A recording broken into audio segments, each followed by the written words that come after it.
My boss couldn't stop looking down my skirt, so I gave him a look he will never forget. Let me tell you about the day everything changed at Henderson and Associates Marketing in downtown Chicago. My name is Vera, and I'd been working as a junior account executive for exactly 8 months when I realized that my boss, Mr. Richard Blackwood, had a serious problem keeping his eyes where they belonged. It started innocently enough, or so I thought. During morning briefings in the glass-walled conference room on the 15th floor, I'd catch him glancing down whenever I adjusted my position or reached for files. At first, I convinced myself it was coincidental. Maybe he was looking at his phone, or checking the time on his watch. We all make assumptions to protect ourselves from uncomfortable truths, don't we? But then it became impossible to ignore. Every time I wore a dress or skirt to the office, which was often, since our company maintained a strict professional dress code, Richard's behavior followed the same disturbing pattern. During our weekly one-on-ones, he'd position himself strategically, claiming the chair across from my desk while I sat behind it. His eyes would dart downward whenever I crossed my legs or shifted in my seat. The breaking point came on a humid Tuesday morning in July, when I caught him blatantly staring during a client presentation I was delivering to the Morrison Restaurant Group. The Morrison presentation was my big break, 3 months of preparation for a potential $1 million account. I'd rehearsed every slide, memorized every statistic about their expansion into the Pacific Northwest market. I wore my navy blue blazer with a matching pencil skirt, the kind of outfit that screamed "promote me" rather than "look at me." But there was Richard, sitting in the back corner of the presentation room, his attention focused entirely on the wrong thing. While I explained our innovative social media strategy for their new Portland location, I noticed his gaze wasn't on the projector screen or even on my face. His eyes were fixed somewhere around my hemline, and he wasn't even trying to hide it anymore. The Morrison executives, David Morrison himself and his marketing director, Amanda Rodriguez, were completely engaged with my presentation. They asked thoughtful questions about demographic targeting and asked for clarification on our analytics approach. Meanwhile, my own boss was conducting his own kind of unprofessional analysis. I stumbled over the quarterly projection slide, suddenly hyper-aware of every movement I made. When I walked to the whiteboard to illustrate our timeline, I could feel his eyes following me. The confidence I'd built over months of hard work began crumbling under the weight of his inappropriate attention. After the clients left, thankfully with a handshake and promises to review our proposal, Richard approached me with what he probably thought was a compliment. "Great job today, Vera. You really know how to present yourself professionally." Something in his tone made my skin crawl. That evening, I sat in my studio apartment in Lincoln Park, staring at my reflection in the bathroom mirror and wondering if I was overreacting. Maybe I was reading too much into innocent glances. Maybe I was being paranoid, hypersensitive to normal workplace interactions. But then I remembered the way he'd looked at me during the Morrison meeting, and I knew I wasn't imagining anything. I called my college roommate Brooklyn, who worked in HR at a law firm downtown. Over pizza from Giuseppe's and 2 bottles of wine, I laid out the entire situation. Brooklyn listened without judgment, taking notes on her phone like the thorough professional she was. "Vera, this is textbook sexual harassment," she said, setting down her slice of deep dish. "The problem is proving it. You need documentation, witnesses, or..." She paused, a mischievous glint in her eye. "You need to catch him in the act." That's when the plan began forming. Brooklyn had dealt with similar cases at her firm, and she knew exactly what kind of evidence would be bulletproof. We spent the next 2 hours researching Illinois employment law and planning what she dramatically called Operation Spotlight. The idea was simple but brilliant. If Richard couldn't control his wandering eyes, we'd make sure those eyes saw something unforgettable. Something that would expose his behavior while protecting me legally and professionally. "Are you sure you want to do this?" Brooklyn asked as we finalized the details. "Once you cross this line, there's no going back." I thought about every woman who'd probably endured Richard's inappropriate behavior before me, and every woman who might have to endure it after me if I did nothing. "I'm sure," I said. The following Monday, I implemented phase 1 of our plan. I scheduled a private meeting with Richard under the pretense of discussing my career development, a perfectly legitimate request that he couldn't refuse without raising suspicions. "I've been thinking about my trajectory here at Henderson and Associates," I told his assistant Carmen, while booking the appointment. "I'd love 30 minutes to discuss advancement opportunities with Mr. Blackwood." Carmen, who'd been with the company for 12 years, gave me a knowing look that suggested she'd witnessed Richard's behavior before. "Thursday at 2 p.m. work for you, honey? He'll have just finished lunch, so he'll be in a good mood." Thursday couldn't come fast enough.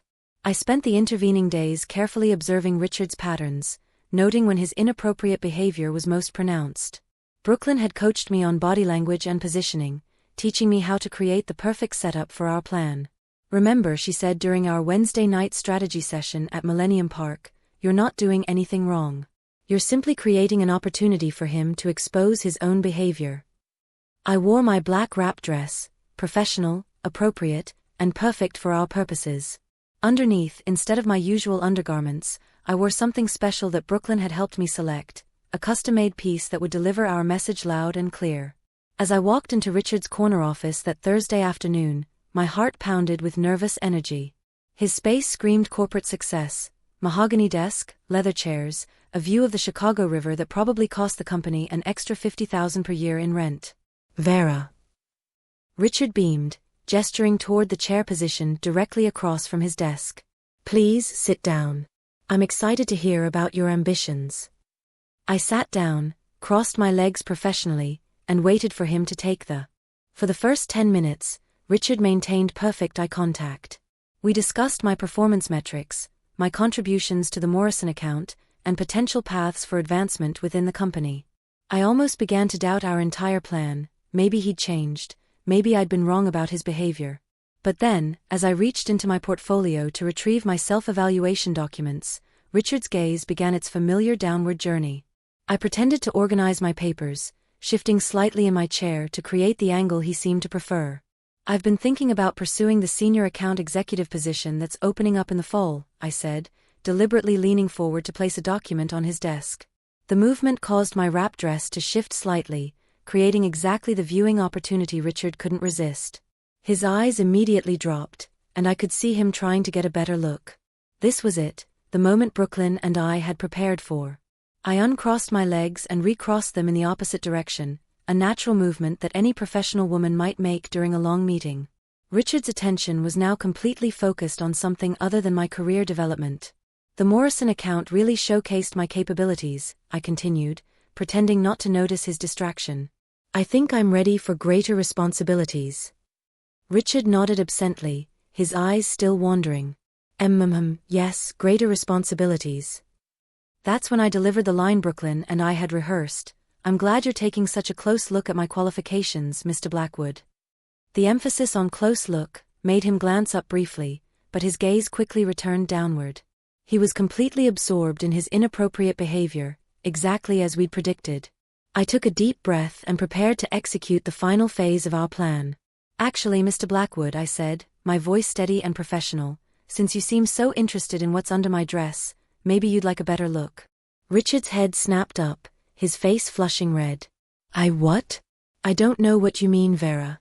I was just looking down my skirt during a professional meeting about my career?" I stood up slowly, maintaining complete composure. "Because that's what you've been doing for the past 5 minutes. And frankly, it's what you've been doing since I started working here." His mouth opened and closed like a fish gasping for air. That's not. I would never." "Mr. Blackwood," I interrupted, reaching for the hem of my dress, "since you're so curious, let me show you exactly what you've been trying to see." I lifted the edge of my wrap dress just enough to reveal what I was wearing underneath, a pair of black boy shorts with white lettering that spelled out, in bold capital letters, "Sexual harassment is a crime." Richard's face went from red to purple to completely pale in the span of 3 seconds. His eyes widened as he read the message, and I could practically see his brain processing the implications. "You see, Mr. Blackwood, I've been documenting your inappropriate behavior for weeks. Every inappropriate glance, every unprofessional comment, every time you've made me uncomfortable in what should be a safe workplace." I smoothed my dress back down and sat back in my chair as if nothing had happened. "But I thought since you were so interested in looking, you deserved to see something memorable. Something that would remind you that your behavior has consequences." The silence in his office was deafening. Richard stammered through what might have been an apology or an excuse. I honestly couldn't tell which. His corporate confidence had evaporated completely, replaced by the panic of a man who'd been caught red-handed engaging in behavior he knew was wrong. Vera, this is all a misunderstanding, he managed to say. My attention wandered for a moment. For 8 months? I asked, pulling out my phone. Because I have detailed notes about every incident, Mr. Blackwood. Times, dates, witnesses when available. I also have this meeting recorded, with your consent, of course, since Illinois is a 2-party consent state and you agreed to record our career development discussion for review purposes. Remember? You signed the consent form when I walked in. The consent form had been Brooklyn's masterstroke, a legitimate document requesting permission to record the meeting for my own professional development notes. Richard had signed it without reading, as busy executives often do. I'll be filing a formal complaint with HR tomorrow morning, I continued, standing to leave. I'll also be copying our CEO, our legal department, and if necessary, the Equal Employment Opportunity Commission. What happens next depends entirely on how seriously Henderson and Associates takes workplace harassment. I walked toward his office door, then paused and turned back. Oh, and Mr. Blackwood? The next time you're tempted to look where you shouldn't be looking, I hope you remember this moment. I hope you remember that the women in your workplace deserve respect, not objectification. 3 weeks later, Richard Blackwood was quietly transferred to the company's satellite office in Milwaukee, essentially a career death sentence in our industry. I received a formal apology from the CEO, a substantial settlement, and 6 months later, I was promoted to senior account executive. The Morrison account became the foundation of my success at Henderson and Associates, and eventually led to my current position as marketing director at Rodriguez & Partners, where I ensure that every employee, regardless of gender, can focus on their work without worrying about inappropriate behavior from supervisors. Brooklyn still keeps the sexual harassment is a crime shorts in her desk drawer as a reminder that sometimes, the best way to handle a problem is to make sure the problem sees itself clearly. And Richard Blackwood? Well, let's just say he learned to keep his eyes where they belong. That was a look he truly never forgot.